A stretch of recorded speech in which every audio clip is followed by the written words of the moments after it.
오늘 우리가 읽은 이 열왕기상 3장의 말씀은 열왕기서에서 하나님이 처음으로 등장하는 장면을 담고 있습니다. 하나님은 다윗의 말년, 이불을 덮어도 따뜻하지 않던 그의 말년에도, 그리고 그가 아도니아의 반역을 잠재우고 솔로몬을 자기의 자리에 앉히는 그 순간에도, 그리고 솔로몬에게 자신의 마지막 유언을 남기고 눈을 감는 그 순간에도 열왕기서에는 하나님이 등장하지 않았습니다. 그리고 그의 뒤를 이어서 솔로몬이 왕위에 앉았고, 그리고 그 왕의 명령을 따라 그 유언을 행하는 그 상황 가운데서도 하나님은 등장하지 않았습니다. 그런데 오늘 드디어 이 솔로몬의 이야기에 하나님이 전면으로 등장하고 계신다라는 것을 보게 됩니다. 또한 오늘 이 우리가 읽었던 열왕기상 3장은요, 이 솔로몬이라는 왕이 최고의 평화, 가장 견고함, 그리고 부요함을 누렸던 진짜 이유, 그러니까 영적이고 내면적인 이유를 우리에게 보여주는 본문이기도 합니다. 그 이전에 1장과 2장, 열왕기상 1장과 2장은요, 솔로몬이 왜 이렇게 평화로운 나라를 만들었는지, 그의 인생은 왜 이렇게 평안했고, 또 그의 나라는 왜 그렇게 견고했으며, 왜 솔로몬의 인생은 이렇게 부요했는지에 대한 외적인 이유를 우리에게 보여줍니다. 1장과 2장을 통해서 솔로몬은 정적들을 제거했어요. 자신에게 주어져 있는 그 정적들을 하나하나 다 제거했단 말입니다. 왕이 되려고 했던 아도니아도 제거했고, 아비아달도 제거했고, 요압도 제거했고, 시므이도 제거했어요. 그러니 나라가 평화로울 수밖에 없고, 나라가 견고할 수밖에 없고, 나라가 그 가운데서 부요할 수밖에 없었다라는 것을 보게 돼요. 거기다가 오늘 1절은 또 그 이유를, 외적인 이유를 또 보여주고 있습니다. 읽어볼까요? 시작.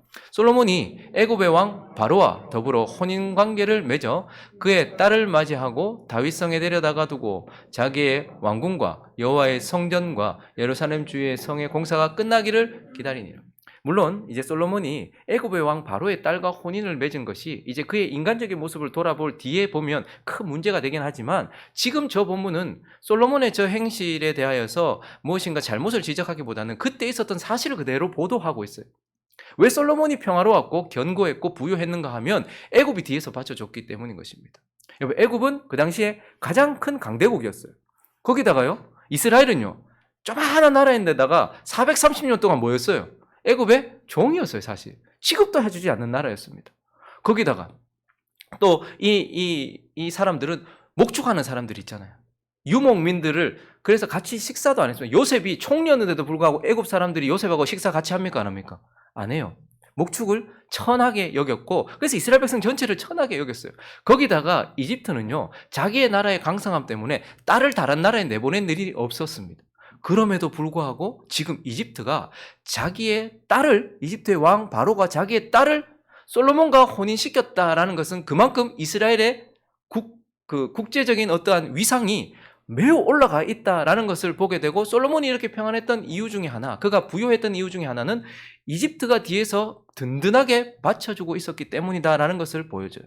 그런데 오늘 이 열왕기상 3장은 이러한 외적인 이유가 아니라 영적인 이유, 내적인 이유, 진짜 그가 부요하고 이렇게 평안하며 이렇게 강성할 수 있었던 진짜 이유가 무엇인지 오늘 우리에게 보여주고 있어요. 그래서 우리는 오늘 이 본문을 통해서 솔로몬의 인생이 저렇게 평안했던, 솔로몬의 인생이 저렇게 견고했던, 솔로몬의 나라가 그렇게 부요했던 그 이유를 살펴보고 우리에게 주시는 영적인 교훈들을 살펴보려고 합니다. 그 첫 번째는요, 그가 그렇게 부요하고 평안했던 이유는 자신 때문이었어요. 자신 때문에. 그 이유는 자기에게 있었어요. 많은 사람들이요, 자기 인생에 고단함이 찾아오고 고통이 찾아오고 어려움이 찾아오고 환난이 찾아오면 그 이유를 자꾸 자기 밖에서 찾으려고 해요. 저 사람 때문에 그렇게 됐고, 부모를 잘못 만나서 저 부모 때문에 저렇게 됐고, 내 자식 때문에 그렇게 됐고, 경기가 안 좋아서 이렇게 됐고, 나라 지도자를 잘못 뽑아서 그렇게 됐고, 이런저런 이유들을 자기 밖에서 찾는단 말입니다. 그래서 내 인생이 이렇게 된 이유는 이것 때문이야 라고 이렇게 이야기를 합니다. 그러나 그 인생이 고통스럽고 어렵고 힘든 이유는 바로 자기에게 있습니다. 그가 하나님과 바른 관계를 맺고 있지 않기 때문에 그에게 고통이 찾아오는 거예요. 그의 마음이 왜곡되어 있고 그의 생각이 잘못된 생각에 붙잡혀 있어서 늘 바라볼 때마다 부정적으로 바라보고 자기 생각에 매여서 바라보고 누군가에게 듣지 않고 바라보며 그렇게 마음이 꼬여있고 부패하고 어둡고 잘못된 상태에 있기 때문에 그의 생각과 그의 감정이 그러하기 때문에 그의 인생이 그렇게 되는 거예요. 그리고 그의 의지가 잘못되어서 그의 행실이 옳지 않기 때문에 그런 것이며 다른 사람들이 내게 뭘 잘못한 것이 아니라 내가 다른 사람들을 이기적으로 대하고 내가 그를 이용하려고 하고 내가 그에게 아무런 관심도 없는 내가 사람들을 잘못대했기 때문에 우리의 삶이 그렇다라는 것이죠. 마찬가지로 어떤 인생이 평화롭고 어떤 인생이 견고해지며 어떤 인생이 부요로 차는 이유도 그 사람 자신에게 있단 말입니다. 오늘 우리는 솔로몬을 통하여서 그가 왜 이렇게 축복을 받았는지, 그가 왜 이렇게 잘 되었는지 그 자신에게서부터 이유를 찾을 수밖에 없다는 것을 보게 됩니다. 솔로몬은 왜 이렇게 축복받았습니까? 그 잘된 데는 이유가 뭡니까? 솔로몬이 하나님을 사랑했기 때문이에요. 3절을 한번 보실까요? 읽어주시겠습니까? 시작.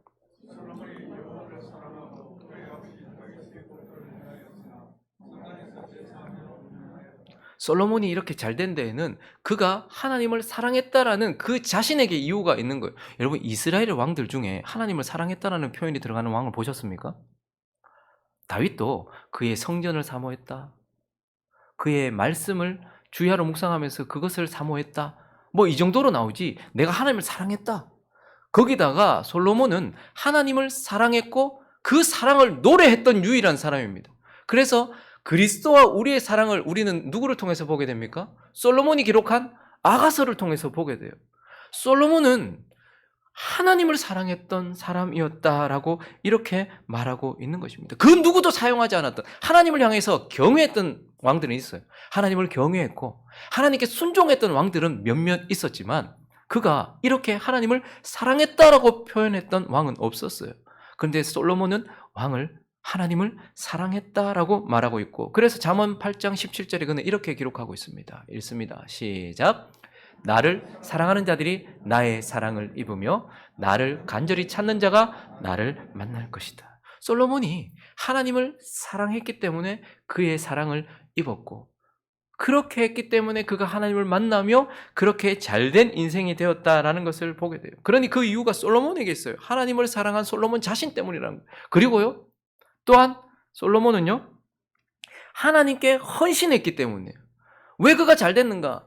하나님께 헌신한 자신 때문이다라는 거예요. 오늘 4절 계속 이어져서 보면 읽어볼까요? 시작. 이에 왕이 제사하러 기브온으로 가니 거기는 산당이 큼이라 솔로몬이 그 제단에 1000번제. 솔로몬 하면 가장 유명한 것 중에 하나가 지혜고 그 다음이 뭐죠? 1000번제예요. 근데 저 1000번제가 어떤 제사였을까? 어떤 사람은 1001 동안 드렸던 제사라고 생각을 하고 어떤 사람은 1000마리의 제물을 드렸다라고 생각해요. 어느 것이 맞는지 모르겠지만 저는 후자라고 생각을 합니다. 1000일 동안이나 나라를 비워놓고 그렇게 제사를 드릴 수가 없었지 않을까 생각이 들고요. 제단이 컸기 때문에 그래서 거기에서 며칠 계속해서 이어서 1000마리의 제사를 드렸다라는 것이죠. 그럼 어쨌든 이게 1000일의 제사였든 1000마리를 드리는 제사였든 간에 그가 지금 하나님께 뭐 한 거예요? 제사를 드린 거예요. 예배를 한 거예요. 근데 예배는 뭐죠? 저기 나와 객관적으로 떨어져 있는 흠없는 양을 잡아 죽여서 하나님께 드리는 게 제사입니까? 아니에요. 제사는요. 그 제물과 나를 동일시시켜서 그 제물을 죽여요. 그리고요. 그 제물 때문에 생명을 얻은 내가 어떻게 되는 거예요? 제사를 드리고 난 이후에 내 생명을 하나님께 드린다는 의미예요. 그러니 그 제물이 죽는 순간 그 제물과 나는 하나인 거예요. 예수 그리스도와 내가 하나 되는 거예요. 예수 그리스도가 십자가에서 죽으실 때 내가 그와 함께 죽은 거예요. 그렇기 때문에 제물이 죽을 때 그는 제물을 하나님께 죽여 바친 것이 아니고 제물과 함께 자기 자신을 바친 것이요. 그 제물의 죽음으로 얻은 생명을 가지고서 이제 나의 남은 생명을 어떻게 사는 거예요? 하나님께 드리는 삶을 사는 거예요. 그러니 제사는 뭘 하는 거죠? 나를 하나님께 드리는 거였어요. 근데 솔로몬은요. 사실 이 솔로몬의 1000번제는 그가 왕이 되고 난 이후에 공식적인 첫 번째 행사예요. 왕이 유언했던 유언대로 정적들을 제거하는 것 이외에 그가 처음으로 했던 행동이 뭐냐면 자기 자신을 하나님께 드린 거란 말입니다. 그리고 이것을 그냥 제사가 아니고 뭐로 드렸어요? 1000번제로 드렸어요. 번제는 하나님께 전부를 드리는 것을 말합니다. 솔로몬은 하나님께 자기 자신을, 자기가 가지고 있는 것을 드린 게 아니고 자기 자신을 재물과 연합시켜서 그 재물의 죽음으로 인하여서 나는 생명을 얻었어요. 내가 죽어야 되는데 저 재물이 죽었단 말입니다. 그래서 그 죽음을 통해서 얻은 생명을 가지고 자기 자신을 하나님께 드렸고 그것을 번제로 드림으로써 자기 자신 전부를 하나님께 올려드린 헌신자였단 말이죠. 그러니 그의 인생이 평안하고 견고하고 부요한 이유는 그가 하나님을 사랑했고 마치 사랑하는 누군가를 위하여 자기 자신의 전부를 드리는 것처럼 하나님께 자신을 헌신했기 때문이에요. 그런데 한 가지 더 이유가 더 있습니다. 거기다가 솔로몬은요, 하나님을 겸손하게 의지했던 사람이다라는 것을 보게 됩니다. 오늘 6절부터 보시면요, 솔로몬의 이야기를 잘 들어보세요. 솔로몬이 이르되 주의 종 내 아버지 다윗이 성실과 공의와 정직한 마음으로 주와 함께 주 앞에서 행함으로 주께서 그에게 큰 은혜를 베푸셨고 주께서 또 그를 위하여 이 큰 은혜를 항상 주사 오늘과 같이 그의 자리에 앉을 아들을 그에게 주셨다. 지금 이 말 들으면 뭐죠? 자기가 왕위에 앉은 이유가 뭐예요? 자기에게 하나도 이유가 없어요. 다윗 때문이라는 거예요. 다윗이 하나님 앞에 살았고 하나님이 다윗을 사랑했고 하나님이 다윗에게 은혜를 줬기 때문에 내가 지금 그것을 힘입어서 여기 앉아 있는 것이지 내가 나의 어떠함 때문에 여기 앉아 있는 것이 아닙니다라고 철저하게 자기 자신을 낮추고 있는 것을 보게 됩니다. 나의 하나님 여호와여, 주께서 종으로 종의 아버지 다윗을 대신하여 왕이 되게 하셨사오나 종은 작은 아이라 출입을 알지 못한다. 그만큼 자기 자신을 낮추고 있어요. 여러분 앞에서 1장 2장에서 보십시오. 얼마나 결단하며 얼마나 지혜롭게 일을 처리하는지. 아도니아를 제거할 때에도, 아비아다를 파면시킬 때에도, 요압을 제거할 때에도, 시므이를 제거할 때에도 그가 출입을 알지 못하는 어린아이 같지 않다는 것을 우리가 보게 돼요. 그가 정치력이 얼마나 좋은지, 그가 얼마나 수완이 좋은지, 그가 인간적인 지혜가 얼마나 있는지 우리는 보게 돼요. 그럼에도 불구하고 그가 하나님 앞에 섰을 때는 나는 종입니다. 작은 아이입니다. 출입을 알지 못합니다.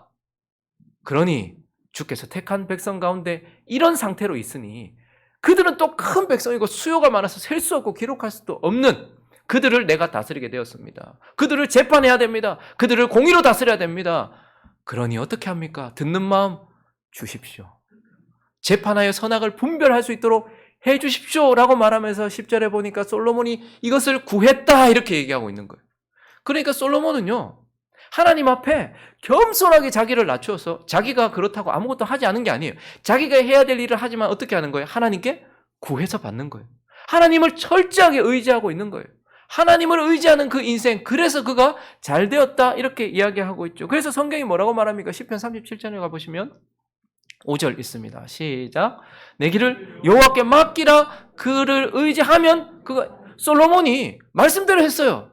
그의 길을 여호와께 맡겼단 말입니다. 잠언 16장 3절도 이렇게 얘기합니다. 너의 행사를 여호와께 맡기라. 그리하면 네가 경영한 것이 이루어지리라.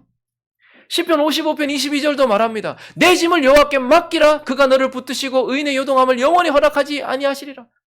인생 가운데 가장 하기 힘든 게 뭔지 압니까?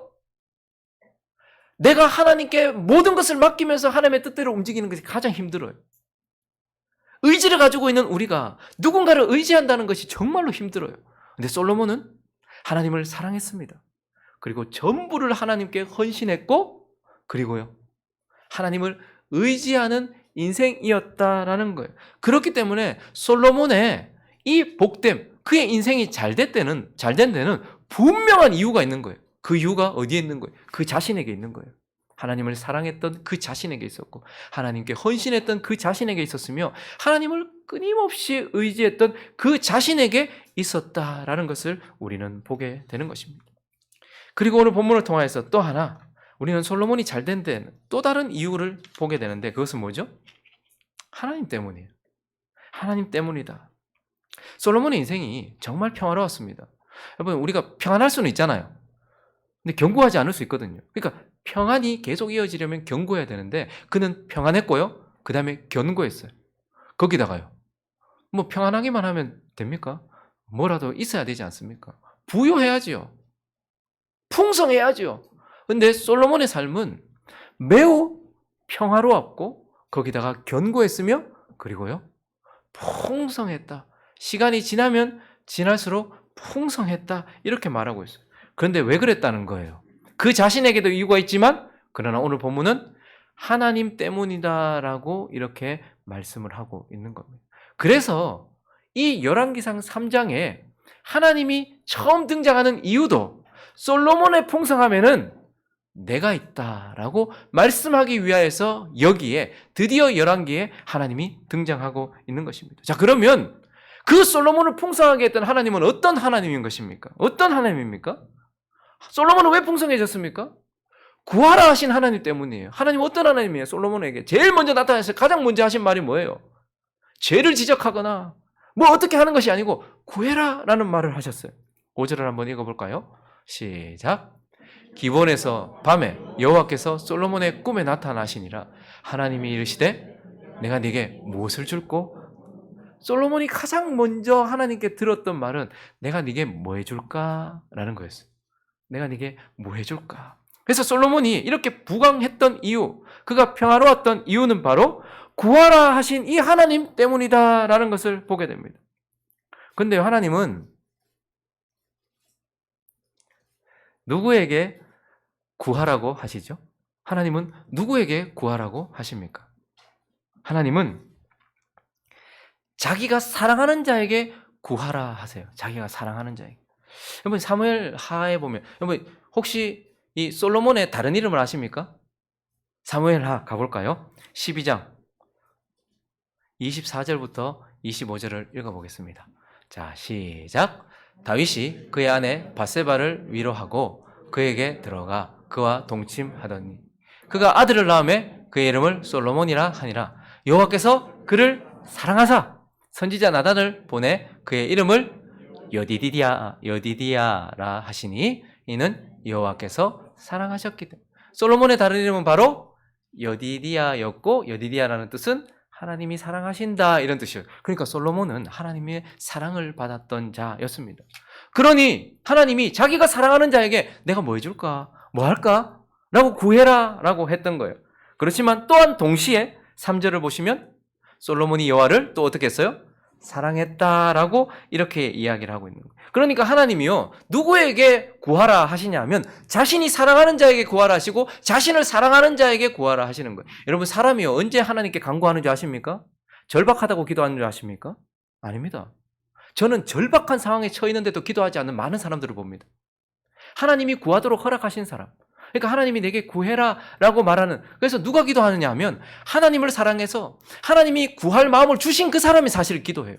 사람이 고난을 만났다고 기도한 줄 아십니까? 사람이 절박한 상황에 갔다고 기도한 줄 아십니까? 그렇지 않습니다. 하나님이 사랑하셨고 하나님을 사랑해서 하나님이 그의 마음속에 하나님께 구할 마음을 주신 그가 사실은 구하게 돼요. 그렇기 때문에 시간이 많다고 기도하는 게 아니에요. 사람이 절박하다고 기도하는 게 아니에요. 하나님이 그에게 구할 마음을 주신 그때에 비로소 그가 구하게 되고, 그래서 솔로몬은 왜 부강해졌는가? 내게 구해라 한 그 하나님 때문에 평화와 또한 이러한 축복과 부요함을 얻었다라는 것을 보게 되는 거예요. 그리고 솔로몬 이렇게 부강하게 하는 하나님은 어떤 하나님입니까? 구한 것을 주신 하나님 때문에 그래요. 구한 것을 주셨어요. 그저 구해라 말만 하게 하신 것이 아니고 구해라 했는데 솔로몬이 구한 걸 그대로 주셨어요. 12절 읽을까요? 시작. 내가 네 말대로 하여 내게 지혜롭고 총명한 마음을 주노니 내 앞에도 너와 같은 자가 없었거니와 내 뒤에도 너와 같은 자가 일어남이 없으리라. 뭐예요? 솔로몬이 뭘 구했죠? 하나님께 지혜를 구했어요. 그런데 구해라 라고 말씀하신 거에게 구했더니 하나님이 어떻게 하신 거예요? 구한 것을 그대로 주셨어요. 솔로몬이 왜 부강해졌을까요? 구한 것을 주신 하나님 때문이에요. 구했더니 하나님이 주셨으니까 평화로울 수밖에 없고, 구했더니 하나님이 주셨으니까 견고할 수밖에 없고, 구했더니 하나님이 주셨으니까 풍성해질 수밖에 없는 거예요. 근데 하나님이 누구에게 주십니까? 하나님이 누구에게 구한 것을 그대로 주십니까? 오늘 솔로몬을 보면 그가 필요를 구했다라는 것을 알게 돼요. 7절부터 계속해서 9절까지 한번 볼까요? 시작. 나의 하나님 여호와여, 주께서 종으로 종의 아버지 다윗을 대신하여 왕이 되게 하셨사오나 종은 작은 아이라 잘 안 보여요. 출입할 줄을 알지 못하고 주께서 택하신 백성 가운데 있나이다. 큰 백성이라 수요가 많아서 셀 수도 없고 기록할 수도 없사오니 누가 이 많은 백성을 재판할 수 있사오리까? 듣는 마음을 종에게 주사 주의 백성을 재판하여 선악을 분별하게 하옵소서. 내가 왕이 되었습니다. 그러면서 그렇기 때문에 백성들을 공의로 다스려야 됩니다. 그러니 내게 필요한 게 뭐예요? 하나님 나라에 필요한 게 뭐예요? 다윗은 칼로 하나님의 나라를 세웠다면 솔로몬은 하나님의 나라를 통치해야 돼요. 다스려야 돼요. 평안을 줘야 돼요. 그러니까 내게 뭐 달라는 거예요? 지혜 달라는 거예요. 그러니까 솔로몬은 아무거나 달라 했던 게 아니에요. 필요한 것을 구했던 자였단 말입니다. 그래서 마태복음 7장 9절부터 11절을 보시면 우리가 이 말씀에서 왜 하나님께서 우리에게 응답하시는가 하면 너희 중에 누가 아들이 떡을 달라 하는데 돌을 주며 생선을 달라 하는데 뱀을 줄 사람이 있겠느냐? 너희가 악한 자라도 좋은 것으로 자식에게 줄 줄 알거든. 하물며 하늘에 계신 너희 아버지께서 구하는 자에게 좋은 것으로 주시지 않겠느냐? 지금 하나님께서 구하면 다 준다라는 거예요. 구하면 주신다는 거예요. 그렇기 때문에 우리가 구해야 돼요. 그런데 우리는 구하면 주시는 하나님의 초점을 맞추기보다는 하나님께 구하고 있는 이 아들이 뭘 구했는가를 봐야 돼요. 뭘 구했어요? 생선을 달라고 얘기하고 떡을 달라고 얘기하고 자기에게 필요한 것을 구했단 말입니다. 그렇기 때문에 하나님은 그 구한 것에 응답하셨다라는 것을 보게 되고 무엇보다도 그는 바른 것을 구했어요. 오늘 11절에 보시면 9절이네요. 9절 한번 볼까요? 시작. 누가 주의 이 많은 백성을 재판할 수 있사오리까 듣는 마음을 종에게 주사 주의 백성을 재판하여 선악을 분별하게 하옵소서. 그러니까 지금 그가 사실은 듣는 마음, 재판할 수 있는 분별력. 그래서 이걸 한마디로 말하면 지혜예요. 근데 여러분 입장을 바꿔놓고 자 권 집사님한테 하나님이 내가 네게 뭐 줬고 구해라 이렇게 얘기하면 권 집사님 지금 뭐 구하고 싶으십니까? 지금 입이 지금 이제 조금 이제 고민 엄청 되겠죠. 일단 한번 뭐 질문한 김에 한번 제가 줄 건 아닌데 그래도 혹시 압니까? 오늘 하나님이 또 뭐 받으시고 싶으십니까?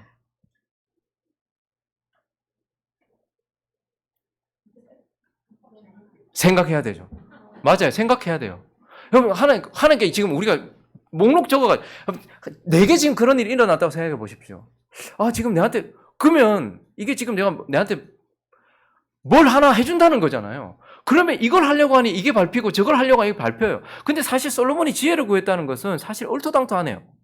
왜냐하면 솔로몬은 원래 지혜를 가지고 있었던 사람입니다. 한번 앞에 가볼까요? 열왕기상 2장 9절에 보면 다윗이 얘기합니다. 그러나 그를 무지한 자로 여기지 말지어다. 너는 뭐 있는 사람? 지혜 있는 사람. 우리가 1장에서 2장에서 확인했잖아요. 솔로몬은 이미 지혜를 가지고 있었던 사람입니다. 그래서 6절에도 보면 내 지혜대로 행해라. 솔로몬은 지혜를 원래 가지고 있었던 사람이에요. 그래서 그 지혜로 정적들을 제거했습니다. 하나님 나라의 불안 요소들을 제거했습니다. 나라를 안정시켰습니다. 그런데 솔로몬이 지금 또 뭘 구한 거예요? 지혜를 구한 거예요. 무슨 지혜를 구한 거죠? 내가 가지고 있는 지혜는 누군가를 제거하고 안정시킬 수 있고 누군가를 처리하는 지혜, 인간적인 지혜지만 하나님의 나라를 담당하기 위해서 지금 내게 필요한 것은 뭐라는 거예요? 하나님의 지혜라는 거. 사실 솔로몬 지혜 없는 사람 아니었습니다. 그런데 그가 지혜를 가지고 있었는데 하나님께서 내게 뭐 해줄 거? 라고 했을 때 그는 인간의 지혜, 내가 가진 지혜 말고 이제 하나님의 백성들을 살리며 하나님의 백성들을 잘 통치할 하나님의 지혜를 주십시오라고 정말로 바른 것을 구했다라는 것을 보게 돼요. 그래서 솔로몬은요, 이렇게 구한 것을 주시는 하나님 때문에 견고하고 부요하고 평화로웠다라는 것을 보게 되고 또 한 가지, 구하지 않은 것도 주신 하나님 때문에 그가 이렇게 평안했다. 그리고 견고했다. 그리고요, 그가 부요했다라고 말하고 있어요. 우리는 하나님을 오해하면 안 됩니다. 하나님은 내가 구한 대로만 주시는 분이 아니에요. 사실 우리 인생이 이렇게 부요한 이유는 구하지 않은 것이 훨씬 많은 것, 그것을 받았기 때문 아니겠습니까? 오늘 13절을 보시면요. 읽어볼까요? 시작. 내가 구하지 아니한 부귀와 영광도 내게 주노니 내 평생의 왕들 중에 너와 같은 자가. 아니 하나님이 구하지도 않았는데 이걸 왜 주시나? 부귀와 영광도 내게 준다. 그러니 솔로몬이 이렇게 견고하고 풍성하고 잘 될 수밖에 없었던 이유는 구하지 않은 것도 하나님이 주셨기 때문이다라고 말하고 있어요. 자, 그런데 이 구하지 않은 것은 하나님께서 어떤 사람에게 주십니까? 오늘 솔로몬을 보면요, 하나님이 구하지도 않은 것을 줬는데 왜 솔로몬한테 구하지도 않은 것을 줬지? 왜냐하면 솔로몬이 먼저 그 나라를 구했기 때문이에요. 11절 다시 볼까요? 이에 하나님이 그에게 이르시되 네가 이것을 구하도다. 자기를 위하여 장수를 구하지도 아니하며 부도 구하지 아니하며 자기의 원수의 생명을 멸하기도 구하지. 그러니까 지금 앞에 언급한 건 사실 가장 필요한 거잖아요. 지금 내게 가장 필요한 것이고 내게 가장 중요한 거라고 생각돼요. 그런데 이거 구하지 않고 오직 송사를 듣고 분별하는 지혜를 구했으니 솔로몬도 이게 필요했을 것이고 구하고 싶었을 거예요. 그런데 솔로몬은 어떻게 했다는 거예요? 먼저 그 나라를 구했다는 말이에요. 먼저 하나님의 뜻을 구했단 말이에요. 먼저 하나님을 위해서 구했고 하나님의 백성을 위해서 먼저 구했다라는 것을 보게 돼요. 그래서 13절에 또 네가 구하지 않은 부귀와 영광도, 솔로몬의 입에 이것이 있었을 거예요. 이거 얘기하고 나서 이거 먼저 얘기하고 싶었을지도 몰라요. 그런데 그거 먼저 구하였더니 하나님이 또 네가 구하지 아니한 부귀, 영광도 네게 준다라고 말하면서 먼저 그의 나라를 구한 자에게 하나님은 구하지 않은 것도 주신다라는 거예요. 그래서 마태복음 6장 33절 뭐라고 말합니까? 시작. 그런즉 너희는 먼저 그의 나라와 그의 의를 구하라. 그리하면 이 모든 것을, 하나님은 쪼잔하신 분이 아니에요. 근데 우리의 마음이 어디에 있는지, 우선순위가 어디에 있는지 그것을 확인하시고 난 이후에는 하나님께서 이 모든 것들을 더해 주신다라고 말하고 있어요. 거기다가 하나님은 누구에게 구하지도 않은 것을 주십니까? 오늘 14절을 보시면요, 이렇게 조건을 달았네요. 네가 만일 네 아버지 다윗이 행한 같이 내 길로 행하며 내 법도와 명령을 지키면 내가 또 네 날을 길게 할 것이다. 그러니까 누구에게 구하지도 않은 이 풍성함을 계속해서 주십니까? 믿을 만한 사람, 하나님의 법을 떠나지 않는 사람. 여러분, 누군가를 찔러보고 싶어하는 사람한테 칼을 줄 수 있겠습니까? 그런데 그 칼을 가지고서 누구를 살리려고 하는 의사에게는 칼을 줄 수밖에 없는 거잖아요. 살리겠다는데. 그러니 하나님의 법도 안에 있는 사람, 하나님의 말씀 안에 있는 사람에게 구하지 않은 것도 줄 수밖에 더 있겠습니까? 잘못했다가 주면 이 사람 인생이 많을 건데 그거 주면 되겠습니까? 그러니 하나님은 구하지도 않은 것을 누구에게, 이런 자들에게 주시고, 솔로몬이 이렇게 강성하고 이렇게 부요했던 이유, 그가 잘된 데에는 이렇게 구하지도 않은 것까지도 주신 하나님 때문에 그리 되었다라고 이렇게 말씀하면서 솔로몬의 잘된 데에는 분명한 이유가 있다라고 우리에게 말씀하고 있는 것입니다. 말씀을 정리하겠습니다. 여러분, 열왕기는 누구를 향해 기록된 메시지입니까? 열왕기서는 이미 하나님께 징계를 받아서 나라가 망해버리고 포로로 끌려가 있는 바벨론의 포로들에게, 그렇지만 하나님의 남은 자, 하나님께서 구원하신 남은 자들에게 기록된 메시지. 근데 왜 기록했습니까? 지나간 과거를 다시 돌아보면서 그들을 돌아보라고, 왜 그들이 이런 상황에 처했는지 그 과거를 돌아보면서 그 이유를 찾으라고 이것을 기록했어요. 자, 그래서 다윗의 나라에서부터 이야기가 쭉 진행되는데, 이 이야기를 듣고 있었던 바벨론의 포로들은 이제 솔로몬의 이야기가 나왔을 때 어땠을까요? 그래, 맞다. 솔로몬이 통치했을 때 우리는 평화로웠지. 그래, 맞다. 솔로몬이 통치했을 때 우리는 누구도 건들지 못하는 견고한 나라였지. 그래, 솔로몬이 통치했을 때 우리는 은을 발로 차면서 다녔다. 너무나도 풍성했다. 왕만 잘 살았던 것이 아니고 우리 모두가 다 부유했잖아. 그런데 하나님은 솔로몬의 그 시대를 추억하라고 주신 것이 아니라 왜 그렇게 되었는가를 다시 한번 보라는 거예요. 솔로몬을 보면서 하나님이, 솔로몬이 하나님을 사랑하고 하나님께 헌신되고 이렇게 하니 하나님이 축복할 수밖에 없었고, 그런 솔로몬을 사랑하시는 하나님 때문에 결국 그렇게 될 수밖에 없었던 것 아니냐라고 말씀하고 계시는 것입니다. 그러므로 저는 오늘 이 본문에 나오는 실제적인 복이 저와 여러분에게 있기를 예수 그리스도의 이름으로 축원합니다. 저와 여러분에게 달렸으니 얼마나 감사해요. 옆에 있는 내 마누라가 바뀌어야 된다. 아, 이거 힘들어요. 내 자녀가 바뀌어야 되는데 그러면 힘들어요. 근데 하나님 뭐라고 말합니까? 네 자신에게 달렸다는 거예요. 그리고요, 누구한테 달렸다는 거예요? 우리한테 마음을 여시고 하늘을 여신 하나님께 달려 있으니 복 받을 수 있습니까? 없습니까? 받을 수밖에 없다라는 것을 기억하시면서 오늘 주여, 저도 주를 사랑하게 하시고 주께 헌신하게 하시고 주만 의지하게 하옵소서. 그리고 주님, 제게도 나타나셔서 구하라 말씀하시고 구한 것을 주시고 구하지 않은 것도 주옵소서. 그래서 하나님을 기쁘시게 하는 우리가 되게 하옵소서. 기도하는 저와 여러분 되시기를 예수 그리스도의 이름으로 축원합니다.